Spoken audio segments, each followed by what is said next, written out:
ನೋಡಿ, ಗಣೇಶ ವಿಸರ್ಜನೆ ಮಾಡೋ ಸಂದರ್ಭದಲ್ಲಿ ಕೆಲವೊಂದು ಕಡೆ ಇವತ್ತು ಕಲ್ಲು ತೂರಾಟ ಮಾಡಿರುವಂಥದ್ದು ಮತ್ತು ಗಲಾಟೆ ಆಗಿರೋದು ಭಾಳ ಈ ಸರಿ ಭಾಳ ಕಮ್ಮಿ ಆಗಿದೆ. ಸಾಗರದಲ್ಲೂ ಸಹ ನಿನ್ನೆ ಗಲಾಟೆ ಮೊನ್ನೆ ರಾತ್ರಿ ಬಿಡಬೇಕಾದ್ರೆ ಅಲ್ಲಿ ಜನ್ನತ್ ಕಲ್ಲಿಯ ಒಂದು ದೊಡ್ಡ ಮಟ್ಟದ ಒಂದು ಗಣೇಶವನ್ನು ಹಿಂದೂ ಗಣಪತಿ ಬಿಡಬೇಕಾದ್ರೆ ಯಾವುದೋ ಚಿಕ್ಕ ಮಕ್ಕಳು 5 ವರ್ಷದ ಮಕ್ಕಳು ಮೇಲ್ಗಡೆ ನಿಂತ್ಕೊಂಡು ಆ ಗಣೇಶ ಬರೋ ಹೊತ್ತಿಗೆ ಉಗುಳಿದ್ದಾರೆ ಅನ್ನೋದನ್ನು ಸಾಕ್ಷಿ ಸಿಕ್ಕಿದೆ. ಆ ಮಕ್ಕಳನ್ನು ಕರೆದು ಎನ್ಕ್ವೈರಿ ಮಾಡಿ ತಂದೆ ತಾಯಿಗಳನ್ನು ಎನ್ಕ್ವೈರಿ ಮಾಡಿದ್ದೀವಿ. ನಮ್ಮಲ್ಲಿ ಏನೂ ಇಲ್ಲ, ಯಾವುದೇ ವ್ಯಕ್ತಿಯಾಗಲಿ, ಯಾವುದೇ ಹಿಂದೂ ಇರ್ಬೋದು, ಮುಸ್ಲಿಮ್ಸ್ ಇರ್ಬೋದು, ಯಾವುದೇ ಧರ್ಮದ ಬಗ್ಗೆ ಯಾರಾದರೂ ಅಪಪ್ರಚಾರ ಮಾಡಿದಾಗ ಅವ್ರು ಯಾರನ್ನೂ ಬಿಡಲಿಕ್ಕೆ ಸಾಧ್ಯ ಇಲ್ಲ. ಯಾಕಂದರೆ ಇದು 5 ವರ್ಷ. ಹಾಗಾಗಿ ಆ ಮಕ್ಕಳನ್ನು ಕರ್ಕೊಂಡು ಬಂದು ಅದನ್ನು ಇವತ್ತು SP ಅವರು ಮತ್ತು ನಮ್ಮ ಸಂಬಂಧಪಟ್ಟ ಇಲಾಖೆ ಎಲ್ಲರೂ ಅದು ಚರ್ಚೆ ಮಾಡಿ ಅವ್ರ ತಂದೆ ತಾಯಿಗರು ಕರೆಸಿದ್ದಾರೆ. FIR ಮಾಡಬೇಕನ್ನೋದು ಈಗ ಆಗಾಗಿದೆ. ಅವ್ರ ಮೇಲೆ ಮಾಡೋಕ್ಕಾಗೋದಲ್ಲ.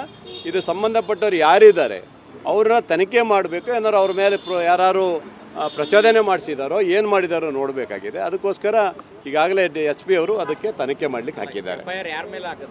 ಅವ್ರ ಕುಟುಂಬದಲ್ಲಿ ಚರ್ಚೆ ಮಾಡ್ತಾ ಇದ್ದೀವಿ. ಅವ್ರನ್ನೂ ಕರೆಸಿದ್ವಿ. ಅವ್ರ ತಾಯಿ ಹೇಳಿದ್ದಾರೆ, ನನಗೆ ಗೊತ್ತಿಲ್ಲ, ಹೋಗಿದ್ದಾರೆ ಮಕ್ಕಳು, ನಾನು ತಪ್ಪಾಗಿದೆ, ಕ್ಷಮೆ ಕೇಳ್ತೀನಿ, ಈ ಥರ ಆಗಬಾರ್ದಾಗಿತ್ತು ಅಂತ ಹೇಳಿದ್ದಾರೆ. ಮುಸ್ಲಿಂ ಬಾಂಧವರು ಸಹ ಅವ್ರು ಖಂಡನೆ ಮಾಡಿದ್ದಾರೆ, ಈ ಥರ ಯಾವುದು ಮಾಡ್ಲಿಕ್ಕೆ ಹೋಗಬೇಡಿ ಅಂತ ಹೇಳಿದ್ದಾರೆ. ಇರ್ಬೋದು, ಅದನ್ನೇ ನಾವೀಗ ತನಿಖೆ ಹಾಕಿದ್ದೀವಿ. ಆ ತನಿಖೆ ಏನಾಗುತ್ತೆ ಮುಂದಿನ ಭಾಗದಲ್ಲಿ SP ಅವರು ಮಾಡ್ತಾರೆ. ಅದನ್ನು ಯಾವುದೇ ಇರ್ಬೋದು. ಇವತ್ತು ಆ ಮಕ್ಕಳಿಗೆ ಗೊತ್ತಾಗಿಲ್ಲ ಅಥವಾ ಯಾರೋ ಪ್ರಚೋದನೆ ಮಾಡಿದಾರೋ ನಮ್ಗೆ ಗೊತ್ತಿಲ್ಲ.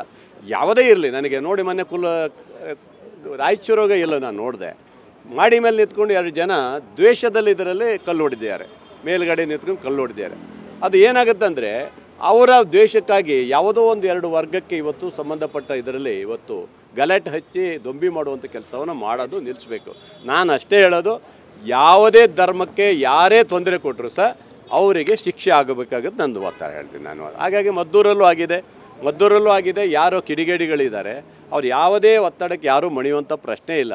ಅದನ್ನು ಈಗಾಗಲೇ ಚಲುವರಾಯಸ್ವಾಮಿಯವರು ಹೇಳ್ದಂಗೆ ಇವತ್ತು ಅಲ್ಲಿ ಹಿಂದಿಂದ ಸ್ವಲ್ಪ ಯಾವಾಗ ಮಂಡ್ಯದಲ್ಲಿ ಸ್ವಲ್ಪ ಶುರುವಾಯಿತು, ಅಲ್ಲಿ ಏನು ಆಂಜನೇಯನ ಇದರಲ್ಲಿ ಧ್ವಜಸ್ತಂಭದಿಂದ ಅಲ್ಲಿಂದ ಶುರುವಾಗಿದೆ. ಅದರಿಂದ ಸ್ವಲ್ಪ ಗೊಂದಲಗಳು ಸೃಷ್ಟಿಯಾಗಿದೆ. ಇದಕ್ಕೆ ಕಡಿವಾಣ ಹಾಕಬೇಕು. ಯಾವುದೇ ಮುಂದೆ ಈ ಥರ ಘಟನೆಗಳು ಯಾವುದೇ ಸಮಾಜದಲ್ಲೂ ಆಗಬಾರ್ದು ಅಂತ ನನ್ನ ಉದ್ದೇಶ ಇದೆ. ಶಿವಮೊಗ್ಗದಲ್ಲಿ ಆಗಾಗಲ್ಲ. ಶಿವಮೊಗ್ಗ ಒಂದು 7-8 ವರ್ಷ ಕರ್ಫ್ಯೂ ಹಾಕಿಬಿಟ್ಟು ಆ ಭಾಗದ ಜನರು ನೆರಳಾಡಿ ಹೋಗ್ಬಿಟ್ರು. ಅದನ್ನ ಎಷ್ಟೋ ಜನರಿಗೆ ತೊಂದರೆ ಆಯಿತು. ಆ ಥರ ಯಾವುದೇ ಧರ್ಮದವ್ರು, ಈಗ ಇವತ್ತು ಅವ್ರು ಈದ್ ಮಿಲಾದ್ ಮಾಡ್ಬೋದು, ಮುಸ್ಲಿಮ್ಸರು ಬೇರೆ ಮಾಡ್ಬೋದು, ಯಾರೇ ಮಾಡಲಿ, ಯಾರು ತೊಂದರೆ ಕೊಡುವಂಥದ್ದು ಯಾಕೆ ಮಾಡಬೇಕು? ಯಾಕೆ ಒಂದು ಗಣಪತಿ ಬಿಡುವಂಥ ಸಂದರ್ಭದಲ್ಲಿ ಇವತ್ತು ಕಲ್ಲು ತೂರಾಡೋದು ಇನ್ನೊಂದು ಯಾಕೆ ಮಾಡ್ತೀರಿ ನೀವು? ಯಾವ ಉದ್ದೇಶಕ್ಕಾಗಿ ಮಾಡ್ತೀರಿ? ಮೊನ್ನೆ ರಾಯಚೂರಲ್ಲಿ ಮಾಡಿದ ಹಿಂದೂಗಳು, 2 ಜನ ಹಿಂದೂಗಳು ಹುಡುಗರು ಬೇಕಂತ ಹೊಟ್ಟೆ ಕಿಚ್ಚಿಗೆ ಅವನ ಮೇಲೆ ದ್ವೇಷಕ್ಕಾಗಿ ಆ ಹುಡುಗನ ಮೇಲೆ ಕಲ್ಲು ತೂರಾಟ ಮಾಡಿ ಅವ್ರು ಸಿಕ್ಕಿಬಿದ್ದಾರೆ. ಹಾಗೆ ದ್ವೇಷದ ಯಾವತ್ತು ಮಾಡ್ತಾರೆ ಅಂಥವ್ರಿಗೆ ಕಡಿವಾಣ ಹಾಕಬೇಕಂತೇಳಿ ಸರ್ಕಾರಕ್ಕೂ ಒತ್ತಾಯ ಮಾಡ್ತೀನಿ. ಮುಂದೆ ಈ ಥರ ಆಗಬಾರ್ದು ಅಂತೇಳಿ ಜನರಲ್ಲಿ ನಾವು ಕೇಳ್ಕೊಳ್ತಾ ಇದ್ದೀವಿ.